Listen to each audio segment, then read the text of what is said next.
Olá, bom dia, graça e paz da parte de Jesus sobre você, sua vida, sua casa, sua família, sobre a mãe da Natália, sobre a tia da Natália. Deus abençoe a vida de vocês aí, viu? Você sinta-se bem-vindo, sinta-se à vontade. Entre nós, aqui a gente não fala de religião, a gente fala daquele que é o motivo, né, da nossa existência, Jesus Cristo, aquele que veio para mudar a nossa vida, mudar a nossa história. A gente está trabalhando nesses dias sobre essa questão do ego. O ego é um problema, eu diria que é o maior inimigo que você tem, é o seu ego, é o seu eu, né? Ou seja, a prioridade é você, segundo é você, terceiro é você, quarto é você, e a gente deixou de pensar nas outras pessoas, né? E a gente acaba incorrendo nesse erro. Então a gente está trabalhando, fazendo as coisas, mas o maior inimigo somos nós mesmos. Quando a gente olha diante do espelho. O ego é a autoentronização, é quando você coloca o seu eu no trono. Você é o patrão, né? Então, na minha vida mando eu, sou eu que faço. Mas quando a vida torce e você chega à total incapacidade de lidar com situações e com suas emoções, aí você se lembra que existe um Deus que pode dar a você aquilo que você não consegue arrumar em lugar nenhum, com terapia, com coach, com dinheiro ou qualquer coisa que o vale. Pessoas têm dificuldade de perdoar. O seu ego impede você de pedir perdão. O seu ego impede você de não mentir. O seu ego impede você de fazer o ilícito de uma forma geral com tranquilidade, como se fosse algo normal. Ou seja, né, a pessoa tem a capacidade de perder o bom senso, né, e realizar coisas completamente difusas e confusas, né? Aquela preocupação que existe das pessoas, o que os outros irão pensar de mim, o que as pessoas irão falar de mim, né? E essa preocupação com a minha imagem, o tipo de foto que você tira, é sempre na mesma posição, é sempre do mesmo jeito, é o seu melhor lado.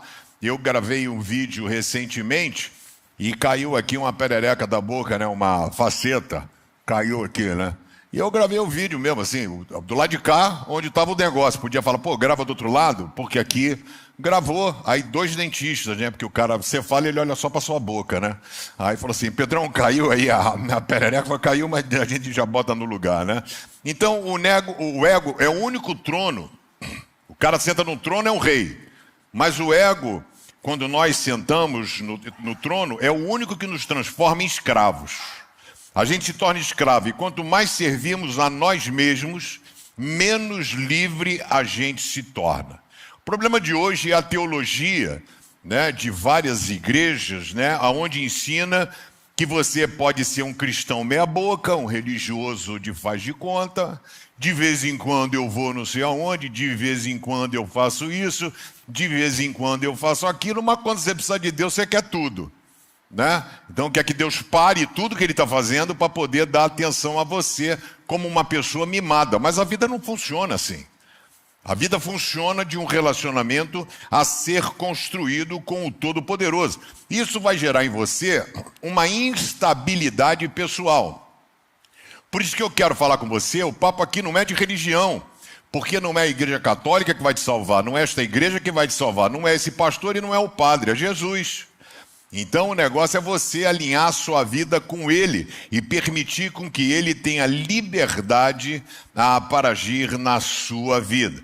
E essa instabilidade espiritual, eu quero dizer para você, biblicamente, não existe crente meia-boca, cristão meia-boca, aquele cara mais ou menos. Então ou você é ou você não é. Não existe essa possibilidade de 2 caminhos.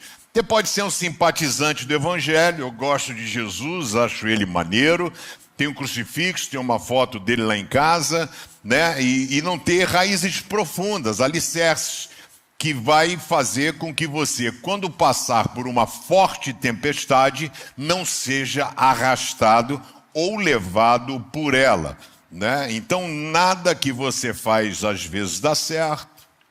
Casamento, trabalho, vida profissional, porque você só tem tempo de pensar em você. Você não consegue pensar no próximo, né? Essa empatia, altruísmo, você abrir mão de você para viver a vida de outra pessoa. Tiago 4, verso 4, diz assim: gente infiel, será que vocês não sabem que ser amigo do mundo é ser inimigo de Deus? Ser inimigo do mundo aqui é você fazer as coisas que a sua natureza humana determina, né? Poderíamos definir, para poder ajudar aqui, o cara que está sempre tomando porre, frequentando bordel, o cara que adultera, o cara que mente, o cara que rouba, ok? Então você está tendo ações mundanas, que é o termo que utiliza. E quem quiser ser amigo do mundo, se torna inimigo de Deus. Percebe? Como não tem meia boca, ou você é amigo de Deus, ou você é inimigo de Deus. E existe um caminho a ser percorrido. Talvez você, quando chega aqui, seja um inimigo de Deus, até mais ou menos, não seja um inimigo, né? Mas inimigo de Deus. Mas o nosso relacionamento com Jesus é uma caminhada constante, não tem fim. Não tem fim, você não vai atingir o nirvana, né, como fala em outra religião, você não vai atingir o ápice aqui nessa terra, só quando a gente estiver com ele lá no céu. Ou você é amigo de Deus ou inimigo dele. E tornamos-nos amigos de Deus quando de fato a gente o obedece e quando fazemos a nossa parte com excelência. Quem acha que Deus merece o nosso melhor, levanta a mão. Sempre. A gente precisa fazer o nosso melhor por quem fez o melhor por nós. Ele mandou o filho dele, Jesus, morrer numa cruz por mim, eu não era nem nascido. Mas ele me amou primeiro, como diz a própria Escritura. No domingo retrasado, eu usei uma palavra do próprio Cristo, quando ele disse o seguinte, né? Se alguém quer ser meu seguidor, negue-se a si mesmo, tome a cada dia a sua cruz e siga-me. E eu quero complementar essa fala, porque o que seria tomar a cruz de Cristo? O que seria seguir a Cristo? Qual é a ideia que está sendo passada? O apóstolo Paulo, que foi chamado por Jesus em Atos capítulo 9, quando ele estava indo à cidade de Damasco, que fica na Síria hoje, ele estava indo lá para pegar cristãos e matar. Ele matava e perseguia cristãos. O apóstolo Paulo está indo lá e nesse caminho ele é abordado por Jesus, ele vê um clarão e aí ele ouve uma voz que diz: Saulo, Saulo, por que me persegues? E ele fala: mas quem és? Eu sou o Cristo a quem você persegue. Paulo ficou cego por 3 dias, depois voltou a ver e ele teve uma experiência profunda com Jesus e se tornou um ícone da igreja cristã, autor de 13 dos 29 volumes que temos no Novo Testamento. Paulo também foi chamado para pregar para quem não era judeu. Pedro foi chamado para pregar para judeu. Então cada um tem um chamado, tá, gente?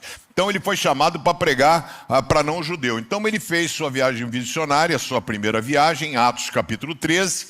Ele vai para a região da Galácia, que era a Grécia, né? Obviamente virou Império Romano, hoje é a Turquia. Então ele foi lá nessa região chamada região da Galácia, Listra, Derbe, Icônio, Antioquia. Ele fez uma viagem nessa localidade. As pessoas ficaram enlouquecidas com Paulo, com a palavra, com a autoridade que ele falava. Pediram que ele permanecesse na cidade. Atos registra que ele permaneceu 3 sábados pregando na sinagoga. A multidão se reuniu, lembrando você sempre que a cidade naquela época não era como Rio de Janeiro, São Paulo, ok? A cidade grande era pequena, né? E aí então o pessoal veio, se converteu de uma forma assim fantástica, fabulosa, transformadora. Paulo sai e vai embora. E chega depois de alguns meses o recado para Paulo. Paulo, todo mundo que chorou dizendo que ama Jesus, voltou para o judaísmo. Paulo fala: como é que vocês são tão tolos? Como é que vocês são idôlatras? Não existe outro evangelho. Porque estava querendo dizer que você tinha que seguir a Jesus, mas tinha que guardar os mandamentos de Moisés. Você tinha que seguir Jesus, mas você tinha que fazer a circuncisão. Você vê que a religião sempre tenta nos escravizar. né? Tem que fazer isso, é roupa que você usa, é linguajar, é coisa, e isso não é de Jesus, ok? E aí então o apóstolo Paulo escreve uma carta à igreja da Galácia muito dura, muito dura. E ele trabalha muito essa questão da graça. Graça significa favor imerecido. Entendeu o que é graça?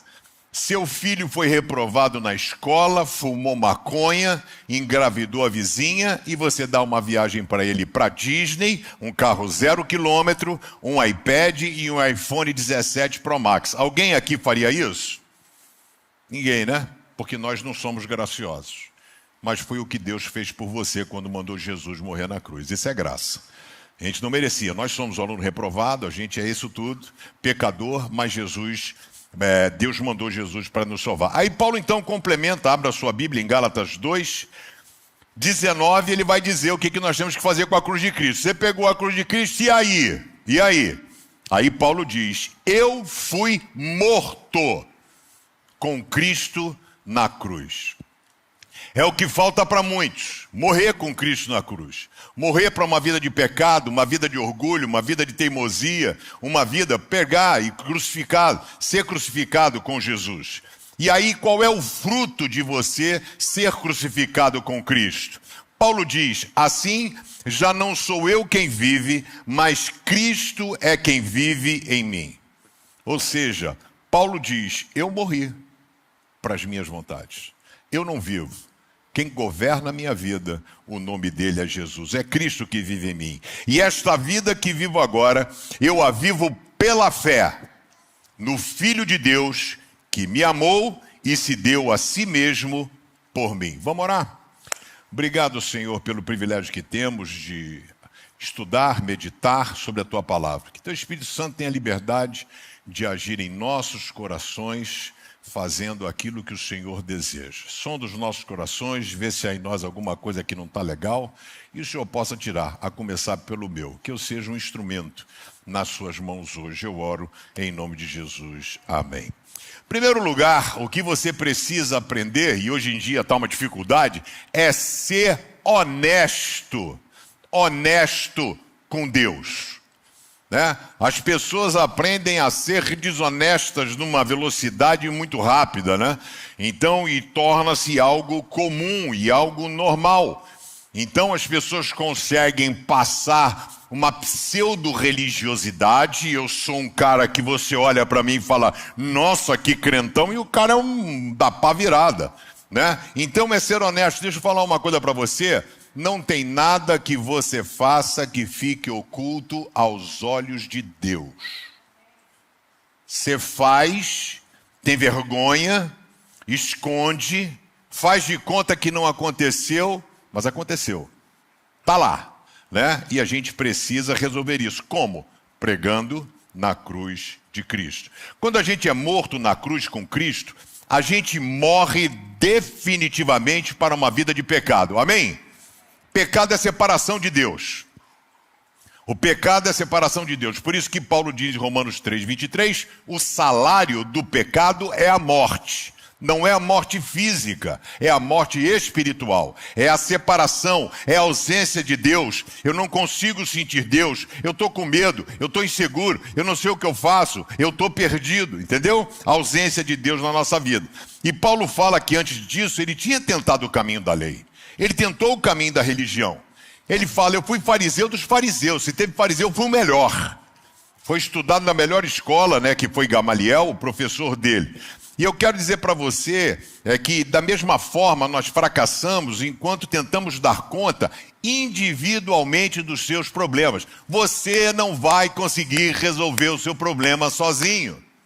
Resolve um problema de pagar um boleto, pagar uma conta.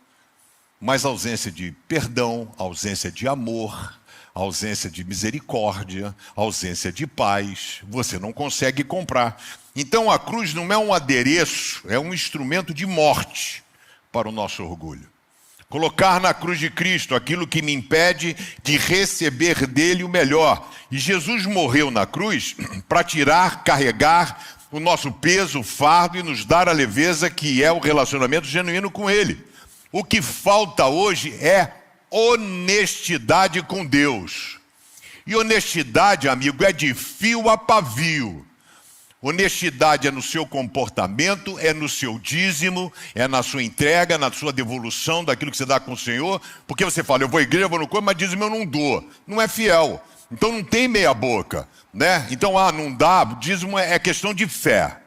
É questão de você crer que o Senhor vai prover a sua necessidade. Você não dá porque tem, porque nunca vai ter. Sempre você vai crescer e vai fazer dívidas novas, né? Então a honestidade com Deus, a honestidade da forma de ser, no relacionamento, bater como Paulo fez, bateu no peito e disse, miserável homem que sou. O bem que eu quero fazer eu não consigo. O mal que eu não quero, quando eu vejo eu já fiz. Quem é que consegue falar um negócio desse? Só quem morreu com Cristo na cruz. Consegue olhar para si e dizer, miserável homem que sou. Eu não tenho tido domínio sobre aquilo que eu preciso fazer, né? Então a gente tem que ter esse cuidado, né? De ter uma vida plena com Jesus Cristo. Então não ser morto na cruz te dá a sensação de fracasso. Torna você um cristão incompleto, um cristão pela metade. E Cristo não veio para reformar a sua velha natureza. Ele veio para crucificá-la, ok? Não existe cristianismo sem cadáver, né? Ou seja, você morre para uma vida, é o símbolo do batismo, né? Então, Romanos 6, você morre para uma vida de pecado e ressuscita para uma nova vida em Cristo Jesus. Até você que não foi batizado ainda, não perca tempo. O batismo não é para pessoas perfeitas. Batismo é para pessoas que decidiram, escolheram amar a Deus, apesar de sua imperfeição. É quando você diz, eu quero ser trabalhado por ti, Senhor. Se você deseja ser batizado, lá fora o pessoal vai estar de crachá, não saia sem dar o seu nome. Domingo que vem, você há de ser batizado e você vai ver que a sua vida vai mudar. Então, você pode estar no caminho, a cada dia morrendo com Cristo, em alguma área na sua vida, mas é vital você ter um relacionamento saudável com o Todo-Poderoso e a tão sonhada maturidade espiritual. Né? Agora eu pergunto, você tem sido 100% honesto com Deus? 100% honesto com Deus, de fio a pavio. Alguém quer casar com meio marido? Alguém quer casar com meia mulher? Alguém quer casar com a pessoa que mente? Não quer. E por que no relacionamento com Deus eu ajo dessa forma? Mas na hora que eu preciso, aí, nossa, vai tudo que é culto. Pergunta de culto segunda numa igreja, terça na outra, quarta na outra, quinta não sei o quê, vigília de não sei aonde. Entendeu? Para tentar obter o favor de Deus e chamar a sua atenção. Se você ainda está tentando provar o seu valor para Deus, você não entendeu a cruz. Não é meritório. Não é pelo que você faz. Não é pela quantidade de gente, de local que eu prego, ou de porção que eu leio da Bíblia. É da minha forma de ser, é ser crucificado com Ele. E aí eu vivo de forma natural uma vida de obediência. A vida cristã não é você tentando alcançar a Deus. É Cristo vivendo em você. Não é você que tenta alcançar o favor de Deus, não é isso? Então, os monges faziam penitência, flagelo, colocavam silício na perna, que era um negócio que sangrava.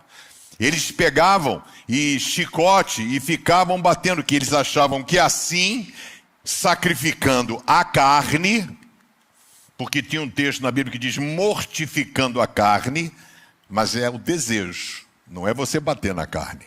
E aí então eles achavam que alcançariam o favor de Deus na sua vida. Sabe o que você precisa? É igual o cara que precisa de um transplante de coração. Não tem jeito. Ou transplanta o coração ou morre. Não adianta você chegar para um paciente nesse nível e dar para ele um manual de conduta para ter um coração saudável. Já não é mais.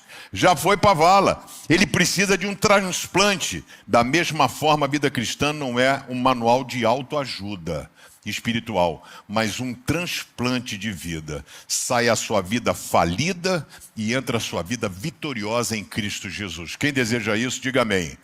É isso que precisa acontecer. tirar aquilo que te atrapalha e permitir com que Deus tenha liberdade. Sabe, não perca tempo. Hoje é o dia da decisão. Joel 3,4 diz: multidões e mais multidões enchem o vale da decisão. Está perto o dia do Senhor no vale da decisão. Hoje é dia de você se posicionar ao lado de Jesus. Segundo lugar, a gente precisa viver o verdadeiro ápice da vida cristã. Sabe, então tem gente que pode ter mais e não tem. Você pode receber mais e não recebe. Você pode, sabe, seu salário pode ser mais alto, mas você não faz por onde, né? E aí o apóstolo Paulo diz: eu estou crucificado com Cristo. Então, como eu estou crucificado com Cristo, eu morri para as minhas vontades. Porque quando você lê as cartas paulinas, ele começa dizendo: eu, Paulo, servo de Cristo. A palavra no grego não é servo. Em uma carta é servo, diaconia. A maioria no grego é doulos, escravo. Eu, Paulo, escravo de Cristo. Escravo não tem vontade. E aí ele diz: eu morri com Cristo na cruz. Assim, já não sou eu quem vive, mas Cristo é que vive em mim. Quem deseja isso na sua vida, gente? Cristo vivendo em você, dando a você o poder de amar, de perdoar, de ir, de caminhar, de vencer. É só Jesus quem pode fazer. E ele fornece essa descrição detalhada. Vê quantas vezes ele usa a palavra vida, né? Nesse texto. Ele diz: eu fui morto na cruz. Assim, já não sou eu quem vive, mas é Cristo que vive. Esta vida que vivo, eu agora vivo. Viver. É isso que Jesus faz por nós. Nos dá vida e vida em abundância. Sabe? Então a gente precisa ter esse cuidado. E essa é uma frase que poucas pessoas falam, né? Essa morte espiritual diz assim: não sou eu quem vive, mas Cristo vive em mim. Na língua alemã é traduzido assim: morri, fui crucificado, não vivo mais. Bonito, né? Muito bonito, né? Então, morri, fui crucificado e não vivo mais. Quem vive em mim é Cristo. Eu não tenho mais vontade. A minha vontade, de forma natural, é fazer a vontade dele. Sabe, mas é difícil a gente morrer para as nossas vontades. É difícil para a gente morrer para os nossos desejos.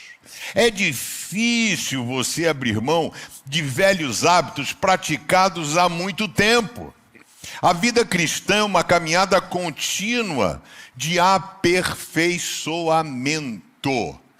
Não existe cristão pronto.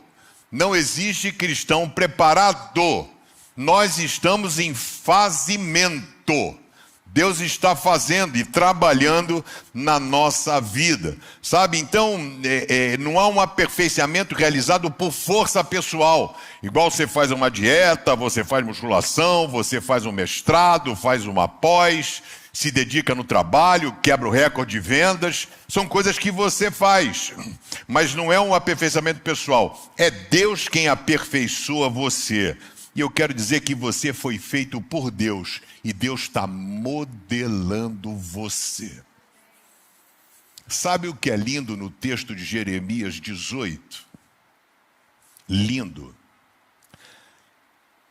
Jeremias vai numa visão ali e vê o oleiro fazendo barro, o vaso. Ele começa a trabalhar, ele vai fazendo o vaso. Ele viu que o vaso não ficou legal. Ele não pega aquela argila e joga no lixo e pega outra. Ele pega a mesma argila. Ele amassa de novo aquela argila para poder tirar as pedras, os requisitos, as impurezas. E aí, quando ele consegue limpar, ele de novo faz. Então, Deus é o Deus que faz, é o Deus que desfaz, é o Deus que refaz. E Deus quer refazer você. Por isso, às vezes, ele está amassando, sabe? Que ele precisa tirar algumas pedrinhas, ele precisa tirar algumas coisinhas que está impedindo você de chegar a essa perfeição de ser uma obra-prima feita pelas mãos de Deus, sabe? Então, ele vai retirar os defeitos e fazendo sobressair as suas virtudes, porque você tem virtudes, mas você é tão dominado que o teu lado ruim fala mais alto do que o seu lado bom. Então, o morrer para o seu ego é permitir ter a sua vida governada por Jesus. É pegar a sua cruz e morrer nela com Cristo. Não é você morrer na cruz sozinho. Aí começa uma mudança extraordinária de vida. Paulo possuía absoluta certeza de que Jesus Cristo fazia por ele o que ele jamais poderia fazer por si mesmo. Martinho Lutero, que era o cara que se autoflagelava, foi um monge, é um homem que viveu na própria carne a experiência de Paulo. Ele, por exemplo, disciplina, penitência, renúncia, mortificação. Lutero, ele foi até ele disse assim: se alguma vez alguém pudesse salvar-se pela vida monástica, esse teria sido eu. Ele viajou para Roma e pensou que era um ato de muito meritório, subir de joelhos a Scala Sancta. Ou seja, Helena, mãe de Constantino, tirou a escadaria da Fortaleza Antônia, onde Pilatos falou para Jesus: crucifica-o. Pegou as escadas e levou para esta igreja. Então tem romaria para lá, as pessoas sobem de joelhos a escada que Jesus subiu. E ele vai nessa fatigante ascensão de ganhar mérito e de repente ele ouve uma voz do céu que diz: o justo viverá pela fé. Pela fé. Não é pelo que você faz, não é pelo que você contribui, é pela fé que a gente vai conseguir chegar lá. E nessa fatigante ascensão, buscando por mérito, a gente não consegue. A vida em paz com Deus não pode obter-se mediante um esforço individual, pessoal, inacabável e fracassado. Não é meritocracia, é graça. Você já tomou a sua cruz? Você já negou a si mesmo? Você já morreu com Cristo na cruz? É Ele quem vive em você ou é você que tem o domínio de sua vida? Não perca tempo. Hoje é o dia da sua transformação. Amém? Hoje é o dia da transformação. Terceiro e último lugar. A melhor forma de viver é pela fé. Como é difícil, gente, viver pela fé. Né? Então a gente viver pela fé, vai, luta. Hebreus 1, verso 1 diz: a fé é a certeza, convicção de que vamos receber as coisas que esperamos e a prova de que existem coisas que não podemos ver. Foi pela fé que as pessoas do passado conseguiram a aprovação de Deus. Não foi por mérito, não foi por obediência à lei, guarda do sábado, circuncisão, culto ao templo, sacrifícios oferecidos. E sem dúvida é um forte desafio viver pela fé. Viver pela fé não significa cruzar os braços e sentar na varanda esperando Deus agir. Né? Eu tenho procurado ser um exemplo para vocês de viver pela fé com a Marisa. Tá? E a Marisa tem melhorado muito. Às vezes a gente fica até chocado, assim, tirar daquela faz, a coisa que ela fala, a forma, equilíbrio, etc e tal. Né? E isso tudo com a graça divina, né? Tudo aquilo que Deus tem feito, né? A doutora Natália tem sido uma bênção na nossa vida, um anjo que foi colocado no nosso caminho, né? E eu falei para ela que não acredito em sorte. E a gente está fazendo a nossa parte toda, a parte oncológica, a parte integrativa, ozônio, terapia, tudo que tem direito. Entendeu? Mas o que nos sustenta de pé é a fé. Não é o remédio oncológico, não é a soroterapia que ela faz, é a fé de que ela vai ser curada, eu creio. Entendeu?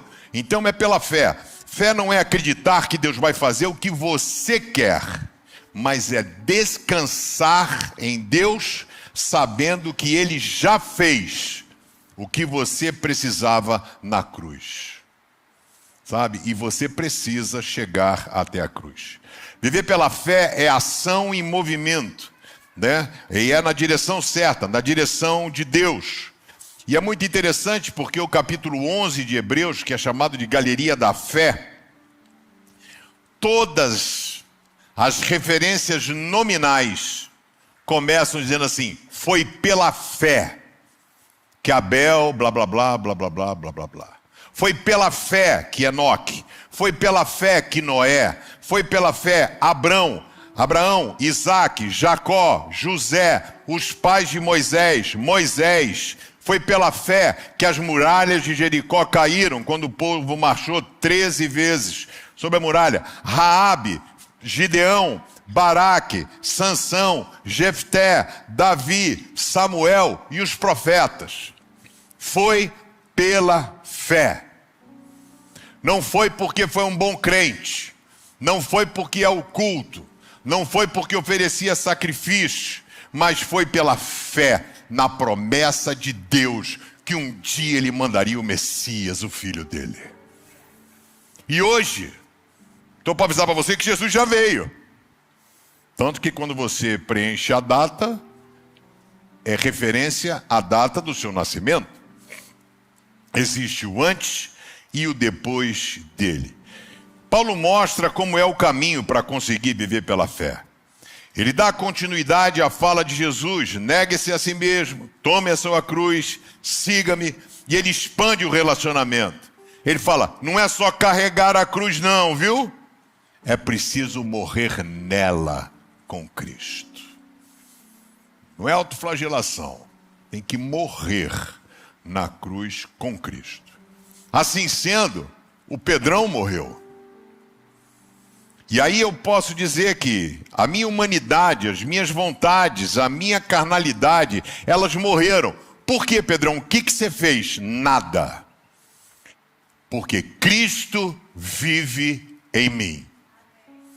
Então não tem prazer no pecado. Não tem porquê você se relacionar com o pecado. Porque Jesus tem governabilidade sobre a sua vida. E você passa a não ter vontade própria. E diz: qual é a tua vontade? Lembra Jesus no Getsemane? Seja feita a sua vontade e não a minha. Sabe? E Paulo diz: e a vida que agora vivo, eu vivo pela fé. Pela fé. Então você vê, não adianta morrer na cruz, não adianta você falar que Cristo vive em mim, mas é pela fé no Filho de Deus, Jesus, que me amou e se entregou por mim. Olha aqui para mim, Jesus não se esqueceu de você. Ele ama você, mas ainda não chegou a hora. Por isso, pela fé. Pela fé, Abraão esperou 25 anos para o filho dele nascer. Pela fé, Moisés peregrinou 40 anos no deserto. Pela fé, pela fé, pela fé. Hebreus 11:6 diz: sem fé é impossível agradar a Deus. Fé é quando você aprende a ser dependente de Deus. Fé é quando você aprende a ter paciência no seu agir. É ter uma confiança inabalável. Gente, Marisa voltou para casa de São Paulo, o médico disse que ela ia morrer. Ela voltou para casa, ela não conseguia andar, o pé dela fazia assim, ela não sabia que tinha que fazer esse movimento com o pé. Não tinha condição de botar a Marisa de pé. Ela tinha que andar de cadeira de roda dentro de casa. De cadeira de roda dentro de casa. Dificuldade para comer sozinha, dificuldade para deglutir, dificuldade para engolir, cuidado para não broncoaspirar, para descer para o pulmão. E a gente ali monitorando, vai para medicamento, coisa aqui, ali, vai. Aí teve trombose, teve vesícula. Teve, mas pela fé. O que sustenta de pé é a fé. De que a vida dela está nas mãos dele. E é essa certeza que nos mantém de pé. Mesmo que tudo pareça contrário, você, pela fé, acredita que tudo vai dar certo. Amém? E que vai acontecer, porque Deus me ama e Ele quer e sempre faz o melhor para mim. Você tem vivido pelas suas próprias forças ou pela fé em Jesus? Faça hoje a melhor escolha. Se jogue nos braços de Jesus. Quem aqui já foi no circo? Todo mundo? Pouca gente assim, né? Ah, foi. Aí tem um trapézio, né? Aí o cara fica, vai embalo pra cá, pra lá, pra cá, pra lá, pra cá. Chega uma hora que ele faz o quê? Ele solta o trapézio. Ele gira na expectativa de que ele vai segurar na mão do cara que está preso com as pernas, ó. Quero convidar você, solta o trapézio e segura nas mãos de Jesus. Suas mãos podem estar escorregadias, mas a dele não. Ele vai segurar você. E eu queria orar contigo. Feche seus olhos, abaixe a sua cabeça. E eu queria convidar você a se posicionar com Ele. É diante dele. É Ele que pode te ajudar, não sou eu, gente. É Ele quem pode te ajudar. Nessa igreja é Jesus que pode te ajudar. E Ele está aqui hoje dizendo assim, será que você me dá a oportunidade de te ajudar? Será que você é capaz? Por isso que a Bíblia diz, eis que estou à porta e bato. É você que diz, eu quero experimentar. Se o que esse pastor falou é verdade, eu estou disposto a aprender. Eu estou disposto a colocar a minha vida nas mãos de Jesus e experimentar o cuidado que Ele tem para comigo. Se esse é o teu desejo, sinaliza para mim, levanta a tua mão bem alto onde você está. Eu quero orar por você em nome de Jesus. Deus abençoe a senhora aqui na frente. Deus abençoe aqui à minha direita. Deus abençoe. Existe mais alguém? Levante a mão. Deus abençoe lá atrás. Deus abençoe. Glória a Deus. Existe mais alguém? Faça isso. Faça por você. É a melhor escolha. É a melhor decisão. É deixar Jesus reinar na sua vida. Mas vai perder o quê? Nada. Nada. Perde nada. Você dá oportunidade àquele que morreu na cruz para segurar na tua mão e colocar você de pé. Você reconhece que precisa da ajuda de Jesus? Levante a sua mão. Talvez seja o que falta. É Jesus por inteiro na sua vida. Existe mais alguém? Levante a sua mão bem alto. Em nome de Jesus. Lá atrás, Deus abençoe. Glória a Deus. Existe mais alguém? Aqui na frente, Deus abençoe. Aqui à minha esquerda, existe alguém? Levante a sua mão. É para Jesus. É Ele quem vai cuidar de você. Glória a Deus. Amém. Deus abençoe. Existe mais alguém aqui no meio? Levante a sua mão. A Bíblia diz, hoje quando ouvirdes a minha voz, não endureçais os vossos corações. Não endurece o coração, não. Não estou falando para você mudar de religião. Não estou falando para você vir sempre nessa igreja. A preocupação é como você sai daqui. Você pode sair daqui de mãos dadas com Jesus, ou pode sair daqui sozinho. Se você quer sair de mãos dadas com Jesus pela última vez, levante a sua mão bem alto. Existe alguém? Mais alguém? Em nome de Jesus. Deus abençoe a senhora também. Deus abençoe. Estava orando pela senhora, viu? Estava orando pela senhora. Mais alguém? Levante a sua mão bem alto. Deus abençoe lá atrás também. Glória a Deus. Mais alguém? Em nome de Jesus. Pela última vez, gente. Não posso ficar aqui amanhã. Deus abençoe. Aqui à minha esquerda também. Deus abençoe aqui, glória a Deus. Mais alguém? Faça esse momento espiritual, cara. O diabo quer que você fique onde você está. Ele sabe o que Jesus pode fazer na sua vida. Experimenta o que Jesus pode fazer. Existe mais alguém? Levante a sua mão bem alto. Deus abençoe lá atrás. O nome disso é batalha espiritual, viu? O diabo quer que você fique como você está. E Jesus está dizendo, vem, vem. Vem, tu não tem ideia do que eu posso fazer por você. Você que está em casa, escreva, eu aceito. Eu quero orar por você também. Existe mais alguém? Pela última vez, levante sua mão bem alto, bem alto, bem alto, bem alto, bem alto, bem alto. Eu quero orar por você. Existe mais alguém? E eu queria orar por você, que nessa manhã diz, eu quero crucificar a minha vida com Cristo na cruz.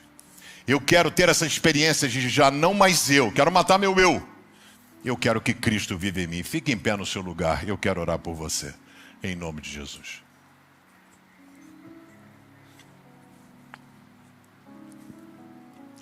Coloca a mão sobre o seu coração. Queria orar contigo.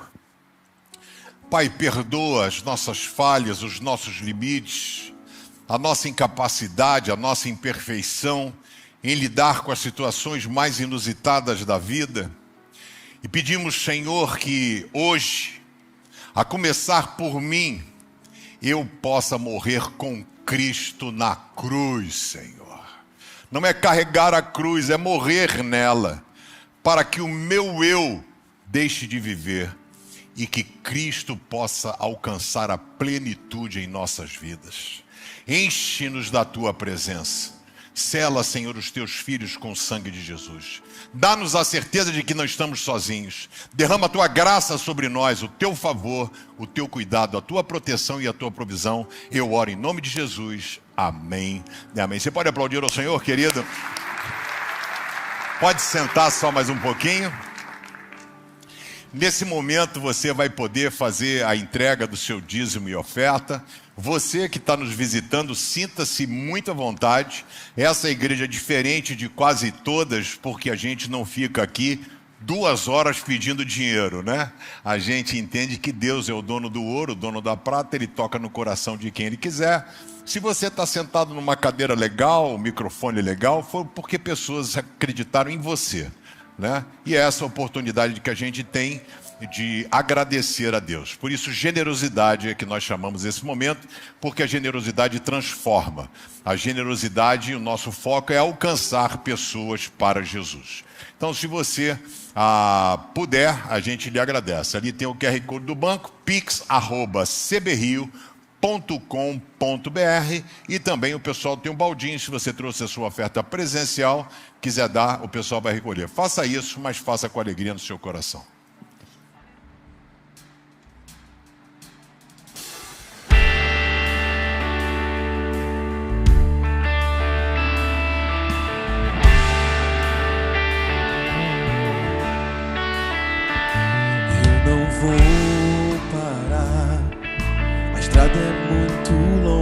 Vou continuar.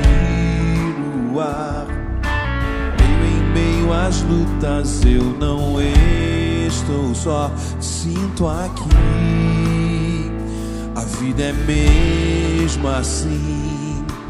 Tantas aflições eu tenho que enfrentar, mas o Senhor está sempre a me proteger. Sinto aqui. Quando o vento sopra contra mim e os problemas tentam me abater, eu me lembro, grande eu sou, me enviou. Eu tenho um chamado, jamais vou me calar.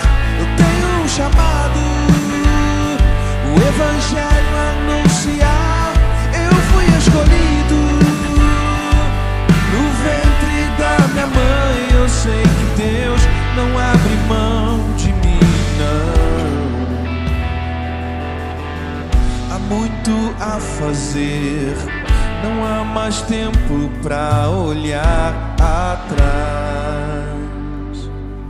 Maravilha, olha, se você ainda não se batizou, não perca tempo. O batismo não é para pessoas perfeitas.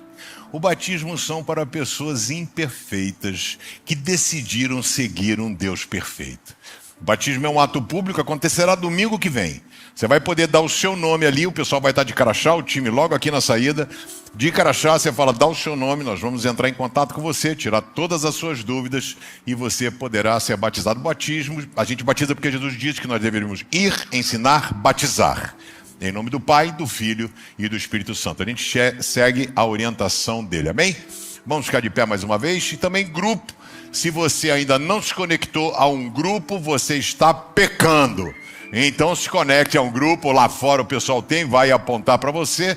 Você precisa ter amizades espirituais. Pessoas que orem com você, chorem com você, caminhem com você, tá bom? Então grupos e batismo são as duas coisas. Que você tenha um domingo profundamente abençoado por Deus. Que a graça e a paz do nosso Senhor e Salvador Jesus Cristo, o amor maravilhoso, incomparável, incansável de Deus Pai, A comunhão, a consolação, a alegria, o poder, a presença do Espírito Santo seja derramado em abundância sobre você, sobre a sua vida, sobre a sua casa, sobre a sua família, sobre esta igreja de Jesus, chamada Comunidade Batista do Rio, e sobre todo o povo de Deus espalhado sobre a face da terra, hoje e para todo sempre.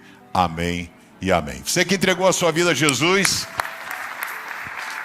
se você quiser, os pastores estarão aqui à frente, orar com você, ok? Abençoar a sua vida e lhe entregar uma lembrança.